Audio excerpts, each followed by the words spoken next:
नमस्कार. मी ससाने रमेश. आपल्या आजचा हा मी कसा घडलो ह्या सिरीजमध्ये आज आपले चीफ गेस्ट आहेत मारुती गोरे. ते स्वतः प्रोफेसर आहेत आणि 10वी नंतर त्यांचा प्रोफेसर बनण्यापर्यंतचा जो प्रवास आहे तर त्यांच्याकडून आपण आज समजून घेणार आहोत. तर त्याच्यापूर्वी आपल्या ग्रुपमध्ये जे काही लोक आपल्या कॉन्टॅक्टमध्ये आहेत तर त्यांना आपण एका प्लॅटफॉर्मवरती आणण्यासाठीचा हा माझा प्रयत्न आहे. तर त्याच्यामध्ये ज्यांच्यापर्यंत हे व्हिडिओ पोहोचतात किंवा त्यांच्याकडे ही कॉन्टॅक्ट आहेत, माझा कॉन्टॅक्ट नंबर दिलेला असतो त्यामध्ये, तर त्यांना की असं वाटतं की आपण ह्या प्लॅटफॉर्मचा एक भाग असायला पाहिजे किंवा आपला पण एकमेकांशी परिचय व्हायला पाहिजे. त्यांनी प्लीज मला या नंबरवरती कॉन्टॅक्ट करा. तर त्यांना आपण ह्या प्लॅटफॉर्मशी रजिस्टर करून त्यांच्याशी पण आपण थोडंसं संभाषण करण्याचा प्रयत्न करतोय. आणि येत्या रविवारी उद्याच्या रविवारी आपण एक सर्वांची ज्यांचं रजिस्ट्रेशन झालेलं आहे त्यांना आपण एका प्लॅटफॉर्मवरती आणून त्यासाठी आपण ग्रुप डिस्कशन त्यावरती करणार आहोत. तर हा प्रयत्न आहे. तर त्याच्यामध्ये बरेचसे लोक आतापर्यंत त्यामध्ये येऊन गेलेले आहेत. तर त्याच्यामध्ये डवारे बालासाहेब, विठ्ठल काळे, अमोल जोशी, तर हे दोघा तिघांचे ऑलरेडी इथे मीटिंग झालेली आहे. तर त्यांना पण आपण संडेच्या मीटिंगला बोलवणार आहोत. तर आज आपले जे गेस्ट आहेत मारुती गोरे, तर त्यांनी पण आपण 97ची बॅच होती त्यांची, आमची 96ची होती. 97 नंतर त्यांनी होळ विश्वविद्यालय होळ सोडल्यापासून त्यांनी आतापर्यंतचा त्यांचा जो जर्नी झालेली आहे मध्ये त्यामध्ये मग काही स्ट्रगल असेल, ऍडिशनल एज्युकेशन असेल, हायर एज्युकेशन असेल, मॅरिड लाईफ असेल, मुलं असतील, मुलांचं संगोपन आणि स्वतःचा जॉब, स्वतःचा करिअर, ह्यांचा सर्व समावेश त्यामध्ये कसा झालेला आहे, त्याची सुरुवात कशी झालेली आहे आणि इथपर्यंत कसे पोहोचले, तर ह्याचा परिचय आज आपण मारुती प्रभू गोरे सरांकडून आपण जाणून घेऊया. सर, आपला तुमचं ह्या कार्यक्रमामध्ये स्वागत आहे. आणि आपण खूप दिवसानंतर म्हणजे असं एक जर काही एकदम मध्ये इव्हेंट सोडले असतील तर आपण फेस टू फेस भेटण्याचा मौका खूप कमी मिळतो. त्यातले माझे काही मित्र आहेत त्यांना मी सरळ 96 संपल्यानंतर 28 वर्षानंतर भेटलो. फेस टू फेस चेहरा बघितला. त्यामुळे बालासाहेब मी पहिल्यांदा भेटलो. त्यानंतर रणजित घुगे म्हणून होता होळचा, त्याला आम्ही 28 वर्षानंतर भेटलो. तर ही एक मोठा काळ मधला मिस झालेला आहे. तर त्याला आपण थोडंसं काहीतरी तर आपण काळ परत आणू शकत नाहीत, पण त्यामध्ये आपला संघर्ष एकाकी होणं पण कसा झाला तर त्याची माहिती एक सर्वांपर्यंत पोहोचेल आणि त्याबद्दलचं एक थोडंसं आपलं एक अटॅचमेंट म्हणा किंवा बॉन्डिंग जी पहिलं होतं ती आपला थोडंसं की काही स्वरूपामध्ये पुढे पण कंटिन्यू करता येईल, त्यासाठीचा याचा हा प्रयत्न आहे. तर त्यासाठी आपण हा प्रयोग सुरू केलेला आहे. त्यामध्ये सर्वांचं खूप चांगला भरभरून प्रतिसाद मिळतोय. पण त्यातलाच आज आपण तुमच्याकडनं तुमची जीवनयात्रा मी कसा घडलो इथपर्यंत आपण आम्हाला समजावून घ्यायला आवडेल, निश्चित आवडेल. तर तुम्ही आता तुमचा परिचय आमच्यासोबत शेअर करा. नमस्ते सर, मी डॉक्टर मारुती प्रभू गोरे, मुक्काम पोस्ट पाटोदा, तालुका अंबाजोगाई, जिल्हा बीड. पाटोदा या गावातील जिल्हा परिषद शाळेचा मी एक विद्यार्थी.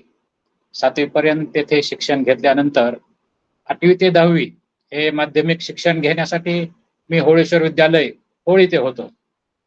3 वर्ष तिथे बोर्डिंग मध्ये राहून चांगले संस्कार तिथे घडले. शालेय शिक्षण असेल, क्रीडा असेल, या सर्व गोष्टीचा अनुभव घेऊन मी जवळपास 1995 नंतर होळेश्वर विद्यालय होळ इथून 11वी-12वी करण्यासाठी अंबाजोगाई येथे होळेश्वर महाविद्यालयामध्ये 11वीला प्रवेश घेतला. आणि तिथेच 11वी-12वीचं शिक्षण पूर्ण झाल्यानंतर स्वामी रामानंद तीर्थ महाविद्यालय अंबाजोगाई इथे पदवी शिक्षण घेण्यासाठी मी प्रवेश घेतला. आणि परत पदव्युत्तर पदवी म्हणजे MA मराठी विषय घेऊन पदव्युत्तर पदवी मिळवण्यासाठी होळेश्वर महाविद्यालय इथे प्रवेश घेतला.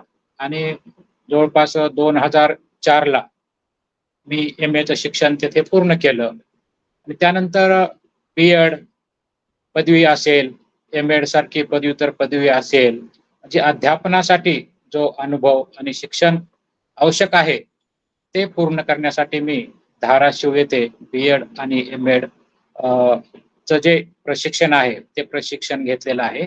आणि त्यानंतर जवळपास 2005 पासून अध्यापन क्षेत्रामध्ये कार्यरत आहे. मग अध्यापक विद्यालय असतील, अध्यापक महाविद्यालय असतील, अशा विविध महाविद्यालयामधून मी आजतागायत अध्यापनाचं कार्य केलेलं आहे. परंतु या धकाधकीच्या जीवनामध्ये किंवा या चालू सद्यस्थितीमध्ये परमनंट जॉब कुठे मिळालेला नाही. त्यामुळे अनेक महाविद्यालयामधून परिस्थितीनुरूप वेगवेगळी महाविद्यालये मला बदलावी लागली आणि त्या महाविद्यालयामध्ये अनेक विद्यार्थ्यांना अध्यापन करण्याचा योग आला. तर त्याच कालावधीमध्ये मी PhDचे MPhilचे शिक्षण पण पूर्ण केलेले आहे. सुरुवातीला MPhil केलं, त्यानंतर PhD केलं मराठी विषयामध्ये. संत काव्य आणि दलित काव्यातील विद्रोहाचा चिकित्सक अभ्यास या विषयावरती मी PhD केलेली आहे. आणि त्यानंतर मात्र मी B.Ed, D.Ed हे क्षेत्र सोडून अकॅडमिक कॉलेज, ज्याला आपण पदवी शिक्षण म्हणतो, त्या शिक्षणाकडे अध्यापन करण्यासाठी प्रवेश केला आणि सध्या धाराशिव येथे व्यंकटेश महाजन वरिष्ठ महाविद्यालयामध्ये सहाय्यक प्राध्यापक म्हणून कार्यरत आहे. तर हा सहाय्यक प्राध्यापक पदाचा सुद्धा जॉब माझा काही परमनंट नाही आहे. मी तासिका तत्वावरील प्राध्यापक म्हणून इथे दररोज कमीत कमी 2 तास आणि आठवड्याचे 8 तास अध्यापनाचं कार्य करतो आणि या महाविद्यालयात गेल्या 2 वर्षापासून कार्यरत आहे. इथले सर्व जो परिसर आहे, विद्यार्थी असतील, संस्था असेल, माझे सर्व सहकारी असतील, इथला सर्व चांगला अनुभव आलेला असल्यामुळे मी कंटिन्यू सध्या इथंच कार्यरत आहे. आणि अशा पद्धतीनं हा सगळा प्रवास चालू असताना 2009ला मी विवाहबद्ध झालेलो आहे आणि त्यानंतर अपत्य म्हणून एक मुलगी आहे. ती मुलगी सध्या पोद्दार इंटरनॅशनल स्कूल धाराशिव येथे इयत्ता 9वी मध्ये शिक्षण घेत आहे. तर थोडक्यात एक होळेश्वर विद्यालय होळ इथून 10वी पास होऊन बाहेर पडल्याच्या नंतर हा थोडासा परिचय मी देऊ शकतो त्या कालखंडातला. हा, तुमच्याकडे माझ्यासाठी ही जास्त तुमच्यासाठी एक सरप्राईज स्नॅप आहे. धन्यवाद धन्यवाद सर. धन्यवाद. सिरीज साऊंडचं पण ऍप्लिकेशन याच्यामध्ये ऑलरेडी आहे, जिथे की आपलं क्लायमेट बघून आपण त्याला ते अपॉज किंवा टाळ्यांचा हे त्याला आपण रिप्लाय त्यांना देऊ शकतो त्यामध्ये. बर बर बर. आपण लास्ट टाइम होतो, लास्ट वीक मध्ये भेटलो होतो. हो, आपलं फॅमिली फंक्शन होतं त्यामध्ये. हो हो. त्या भेटीमध्ये आणि ह्या भेटीमध्ये मला एक खूप वेगळा अँगल दिसतोय. तर जेव्हा आपण त्या दिवशीला आपला जो इव्हेंट होता, त्या इव्हेंट मध्ये त्या आपण एकमेकाचे रिलेटिव्ह म्हणून भेटलो, एकमेकाला एकमेकाबद्दलची कुशल मंगलता समजून घेतली आणि तिथून आपण निघून आलो. पण आज ह्या प्लॅटफॉर्मच्या माध्यमातून ज्यावेळेस मी तुमचा हा प्रवास आतापर्यंत बघितलाय, तर त्याच्यावरनं ही खूप म्हणजे तीव्रतेनं जाणवलं. कारण आता आपण म्हणतोय की लोकांनी उच्च शिक्षित व्हायला पाहिजे, हायर एज्युकेशन घेतलं पाहिजे. एज्युकेशन ही वाघाचं दूध आहे, ह्या ज्या आपण लहानपणापासून जे मनावर संस्कार झालेले आहेत. तर मग हे सगळं संस्कार आपण कानावर आणि आपल्या मनावरती बिंबवून घेतलं. तसं प्रत्येक परिस्थितीत मात करून स्वतःची जडणघडण त्या दिशेनं करून घेतली आणि आपण एक ऑन पेपर आणि समाजामध्ये प्रतिष्ठित असणाऱ्या सगळ्या डिग्र्या जर आपण आत्मसात केल्यानंतर ही जर आपल्याकडे एक स्थैर्य म्हणतो किंवा त्यासाठी जर आपलं एक स्टॅबिलिटी म्हणतो, ती आणखी जर येत नसेल, तर नवीन लोकांनी, आता जी लोक 10वी 8वी 9वीला आहेत, तर त्यांनी एज्युकेशन घेताना जर त्यांचा हा आपला जर प्रवास त्यांनी जर ऐकला कदाचित चुकून, तर त्यांच्या मनामध्ये भयावह स्थिती निर्माण होऊ शकते इन फ्युचर मध्ये, की आपलं करिअर पुढे कुठं शोधायचंय. नाही तर नवीन येणाऱ्या विद्यार्थ्यांनी घाबरून जाण्यासारखं काही नाही याच्यामध्ये. माणसाला जीवनामध्ये स्थैर्यच असावं असं काही नाही. जर माणूस अस्थिर असेल तर तो नवीन वाटा शोधतो, नवीन प्रयत्न करतो, नवीन ठिकाणी जाऊन स्थिर होण्याचा प्रयत्न करतो. जेवढाही काळ तो तिथं स्थिर राहील ठीक आहे, त्यानंतर अस्थिर झाला तर तो नव्याने प्रयत्न करेल. म्हणजे प्रत्येक वेळी जेव्हा जेव्हा त्याला वाटा बदलण्याची वेळ येते तेव्हा तेव्हा तो नवीन काहीतरी शिकतो, नवीन काहीतरी आत्मसात करून नवीन जीवन जगण्याचा प्रयत्न करत असतो. हा बरोबर. तर एखाद्या व्यक्तीला समजा स्थैर्य प्राप्त झालं नाही म्हणून पाठीमागच्याने खचून जाण्याचा काही प्रश्न उद्भवत नाही किंवा त्याने खचून पण जाऊ नये. कारण प्रत्येकाची वाट वेगळी असते, प्रत्येकाची स्थिती वेगळी असते, परिस्थिती वेगळी असते आणि त्यानुसार प्रत्येकाला त्या त्या पद्धतीचं जीवन लाभलेलं असतं. माझ्या बाबतीत असं घडलं म्हणून इतरांच्या बाबतीत असं घडेल असं नाही. परंतु मला तर अस्थिर्यातही आनंद वाटतो, कारण जे माझ्या समोर प्रश्न निर्माण होतील ते प्रश्न सोडवण्याचा मी प्रयत्न करतो आणि त्या वाटेनं त्या दिशेनं यशस्वीपणे कशी वाटचाल करता येईल याचा माझा नेहमी प्रयत्न असतो. सर तुमचा हा खरंच खूप मोठेपणा आहे की येणाऱ्या परिस्थितीवरती मात करण्यासाठी जी परिस्थिती समोर येते ती निश्चित कोणी आणलेली नसते, त्यात म्हणून काहीतरी आपल्याला काहीतरी घडवण्यासाठी येत असते, असं आपण जर त्या अँगलनं या अँगलनं त्याच्याकडे बघितलं गेलं तर त्याच्यामध्ये पण एक नवीन संधी, नवीन दिशा किंवा नवीन अनुभव आपल्याला असेल तर तो आत्मसात करण्यासाठी एक आपला संधी मिळते, ही पण त्यासाठी आपण आभार मानायला काहीच हरकत नाहीये. बरोबर आहे. निश्चित सर.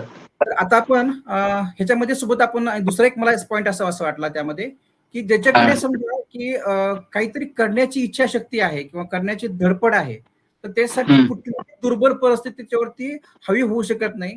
तो त्याच्या जिद्दीनं किंवा त्या चिकाटीनं त्या परिस्थितीवरती मात करून निश्चितपणे आपल्या पैलतीरावरती जाण्यासाठीचा तो प्रयत्न तो निश्चितपणे त्यातून करतो आणि त्यात तुम्ही अतिशय लढवेपणानं त्यातून तुम्ही त्याला तुम्ही सामोरे जाता किंवा त्यामध्ये तुम्ही त्यात पूर्ण गोष्टीचा त्याला फेस करता त्यामध्ये असेल तर, आणि त्यातून तुमचा म्हणजे अनुभवचा जो आहे त्या निश्चितपणे तर कदाचित असं झालं असतं सपोज की 8-10 वर्षापूर्वी तुम्ही कुठेतरी एखाद्या संस्थेमध्ये परमनंट जॉब लागला असता तर तुमची जर्नी फक्त घर आणि कॉलेजच लिमिटेड राहिली असते. भले तुमचा म्हणजे त्यामध्ये आर्थिक तुम्हाला स्टेबिलिटी आली असते, पण तिथून पुढे माणसाची विचार करण्याची लढण्याची जी जिद्द असते ती कुठे ना कुठे स्टॉप झाली असते, कुठे ब्रेक झाली असते. पण त्याच्यामध्ये ती न होता ही एक आपल्यासाठी एक संधी असते, म्हणजे आयुष्यात बघण्याचे विविध रंग आहेत, त्यातला हा पण आपण रंग बघण्यासाठी एक समर्थ झालो, त्यामुळे असं त्याला आपण म्हणू शकतो त्यामध्ये. बरोबर आहे. तिसरा पॉईंट माझा असा होता की आताचा पण तुम्ही जे काही बोललात तर ह्याच्यामध्ये आपल्याकडे खूप सारं पोटेन्शियल आहे करण्याची ताकद आहे आणि ती आता आपण प्रूव्ह केलेली पण आहे. फक्त ह्याला काय म्हणतो आपण की तुला कुठंतरी प्लॅटफॉर्म मिळाला नाही असं थोडंसं आपण म्हणू शकतो त्याला. हो म्हणता येईल, तसंही म्हणता येईल. प्लॅटफॉर्म मिळाला नाही की ज्याला आपलं जे नॉलेज होतं ते आपण आतापर्यंत त्याला आपल्याला डिलिव्हर करता आला नाही, त्याला कंटिन्युअसली त्याला करता आला नाही. त्याला आपलं ते करिअर बदललं की जागा बदललं की सगळं समीकरण त्याला बदलतात. बरोबर आहे. तर आता मी तुम्हाला मग ते ह्याच्यामध्ये तो एक ॲश्युअर्ड सांगू शकतो तुम्हाला की हा जो ओ कनेक्ट प्लॅटफॉर्म आहे, हा ओ कनेक्ट फक्त आपण 4 मित्रांनी एकत्र यावं, गप्पा गोष्टी कराव्या, टाइमपास करावा, हा फक्त एवढाच उद्देश त्याचा नाहीये. तर ह्याच्यामध्ये तुमच्याकडे जे असलेले कलागुण आहेत, त्याला कलागुणांना जर तुम्हाला समाजामध्ये कुठे जरी स्थान मिळालं नसेल, प्लॅटफॉर्म मिळालं नसेल, तर त्याच्यात तुम्ही त्या भावना इथे एक्सप्रेस करू शकता. ह्या प्लॅटफॉर्मचा उपयोग तुम्ही ॲज अ खूप मोठं स्टेज आहे असं समजून त्यावरती जर करायचा असेल तर त्यासाठीचा हा प्लॅटफॉर्म द बेस्ट सोल्युशन आहे. आता हे मी का हेच सांगतो तुम्हाला. तुमच्याकडे जर एखादा पर्टिक्युलर सब्जेक्टला किंवा एखाद्या गोष्टीला जर चांगल्या पद्धतीनं प्रेझेंट करण्याची ताकद असेल किंवा तुमच्याकडे ते स्किल असेल तर तुमच्यासाठी हा प्लॅटफॉर्म द बेस्ट सोल्युशन आहे. बरोबर आहे. आता ह्याच्यामध्ये तुमचा उपयोग कसा करता येईल तुम्हाला हेच आपण तुम्हाला नंतर मी पुढच्या एपिसोडमध्ये किंवा आपण 1-to-1 जेव्हा आपण भेटतो तेव्हा आपण त्यावरती निश्चित त्यावरती बोलू. फक्त म्हणजे आज आपला उद्देश आहे ते एकत्र येणं, एकमेकांचा परिचय करून घेणं, कुणाच्या आयुष्यामध्ये काय काय चाललंय ह्याच्या समजून घेऊन घेणं. आज आपल्या हा मीटिंगचा प्लॅटफॉर्म आहे तो द बेस्ट झाला. एकमेकांशी आपल्याला भेटून पण खूप छान वाटलं. तर ह्याच्या रिलेटेड आता आपण जो दुसरा एका जगातून दुसऱ्या जगाकडे ट्रान्सफॉर्म होतोय, तो ट्रान्सफॉर्मेशन म्हणजे इंटरनेट. तर ते इंटरनेट ह्यात येणाऱ्या आताच्या सध्याचं अस्तित्व असलेल्या जगाविषयीचा किंवा येणाऱ्या याच्या पोटेन्शियल विषयी तुमचा एक पॉइंट ऑफ व्ह्यू काय आहे ते मला थोडं त्यावरून तुमच्याकडून समजून घ्यायला निश्चित आवडेल. तर तुमच्या दृष्टीनं इंटरनेटमुळे आज तुमच्या आयुष्यामध्ये काय बदल झाले पॉझिटिव्ह वेने आणि इंटरनेटमुळे तुमच्या आयुष्यामध्ये काय नुकसान झालंय, ह्या दोन्ही गोष्टीच्या 5-5 पॉईंट तुम्ही जर किंवा तुम्हाला जेवढं शक्य असेल तेवढं तुम्ही थोडंसं बोलत. स्टार्टिंगला तुमचं पॉझिटिव्ह वे किंवा त्यामध्ये पॉझिटिव्ह इंटरनेटवर काय फरक पडला किंवा काय ट्रान्सफॉर्मेशन झालं त्याच्याबद्दल. इंटरनेटमुळे दुष्परिणाम फारसे झालेले नाहीत, ते प्रत्येक व्यक्तीवर अवलंबून आहे. इंटरनेटच्या साह्यानं आपण आपलं अध्यापन कार्य सुलभ झालेलं आहे. विद्यार्थ्यांना प्रत्यक्ष कोणत्या गोष्टी दाखवायच्या असतील तर इंटरनेटचा वापर करून आपण प्रत्यक्ष त्यांना समोर त्या घटना, त्या वस्तू दाखवू शकतो आणि त्याच्यातल्या ज्या गोष्टी महत्वाचे मजकूर असतील तर ते त्यांना समजून सांगता येतात, असाही वापर होतो. किंवा आपण जे आता संभाषण करत आहेत, एकमेकांना पाहत आहेत, बोलत आहेत, हा इंटरनेटचा फायदाच आहे थोडक्यात. आता प्रत्यक्ष भेट घेण्याची तेवढी आवश्यकता राहिलेली नाहीये. गरजेनुसार आपण भेटू शकतो, पण इतर वेळी असं इंटरनेटच्या माध्यमातूनही भेटीगाठी होऊ शकतात. आणि वेगवेगळ्या विकासात्मक कार्यामध्ये या इंटरनेटचं योगदान राहिलेलं आहे. आणि त्याचा एखाद दुसरा दुष्परिणाम म्हणून जर काही सांगायचं असेल तर आपण फावल्या वेळेत किंवा कामाची वेळ असली तरी सवय लागल्यामुळं इंटरनेटच्या माध्यमातून मोबाईल पाहणे असतील किंवा आणखीन कोणत्या वेगवेगळ्या गोष्टी असतील, अशा प्रकारच्या जर काही सवयी जडल्या असतील तर त्याच्यामध्ये आपण वेळ खूप घालवतो. तो वेळ गेल्यामुळे आपल्याला प्रत्यक्ष कार्य करण्यासाठी वेळ कमी राहतो आणि आपला त्यामध्येच अधिकचा वेळ जातो. असा एक छोटासा थोडा दुष्परिणाम त्याचा सांगता येईल. परंतु ती व्यक्ती इंटरनेटला हाताळते कशी, त्याचा वापर कसा करून घेते, यावर हे सगळे त्याचे चांगले परिणाम आणि दुष्परिणाम अवलंबून आहेत. निश्चित सर, निश्चित निश्चित डेफिनेटली सर. मला ऍक्च्युली तुमच्या आतापर्यंतच्या एक्सपिरियन्स वर ना मला ज्या गोष्टी अपेक्षित होत्या त्याच गोष्टी तुम्ही पण तुमच्या याच्यातून बोललेला. इंटरनेटमध्ये आपल्याला काय होतं, इंटरनेटमध्ये आपल्याला खूप साऱ्या सीमा नॉलेज ओपन झाले, जसं ॲज लाईक युनिव्हर्सिटी. त्या युनिव्हर्सिटी मधनं आपण जर एखाद्याला तहान लागली असेल तर तो जेव्हा समुद्राच्या काठावर किंवा तलावाच्या काठावर जातो त्यावेळेस त्याची जी क्षमता आहे तेवढंच तो पाणी पितो. बाकीचं आणखी अथांग सागर समोर लोटलेला आहे. पण त्या तहान पिल्यानंतर शमल्यानंतर बाकीच्या पाण्याचा आपण अपव्यय किंवा कसा यूज करतो ही त्याच्यावरती जसं डिपेंड असतं. तसं हे इंटरनेट ही आपण त्याच्यासाठी आपल्या आपली तृष्णा समवण्यासाठी किती वापरतो आणि बाकीचा युटिलाइज कसं करतो त्याच्यावरती पण त्याचा थोडासा गणित. त्यामुळे इंटरनेट वाईट आहे किंवा चांगला असं म्हणतात, चांगलंच इंटरनेट आहे, त्याचा फक्त आपला युज करण्याचा अँगल चांगला असला आणि ह्या इंटरनेटमध्ये इन फ्युचर पण असं खूप सारे आपल्या पण जे काही थोडेसे स्ट्रगल होते, व्यत्यय येत होते, ते पूर्णपणे नष्ट आतापर्यंत झालेत. आपण काही एका जागेवर बसल्यावरती मोबाईलवरती आपण सगळं जग त्यामुळे समोरले आपले बाकीचे 90% आपण कामाचे आउटडोर जाऊन करायला होते ते आता आपलं काम आपलं इन हाऊस आपण घरात बसल्या बसल्या करू शकतो. Yes sir.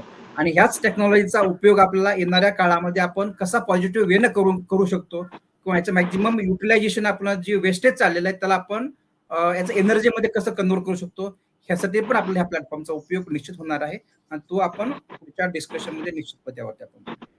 सर तुम्ही आजच्या प्रोग्रामला विनंतीला मान देऊन आलात त्यावेळी तुमच्या मनपूर्वक आभार. आणि हा जो आपला जो प्रयत्न आहे फक्त एकमेकाशी डिस्कशन नाही, त्याच्यातून आपल्याला काहीतरी पोटेन्शियल काहीतरी निर्माण करता येऊ शकतं आणि ते निर्माण केल्यामुळे आपले जर काही जरा विचारामध्ये एकमेकाच्या संभाषणामध्ये नात्यामध्ये जर सुधारणा झाली असेल तर त्याचं आपण ह्याचं काहीतरी आपण सार्थकी हा वेळ लावला असं समजू.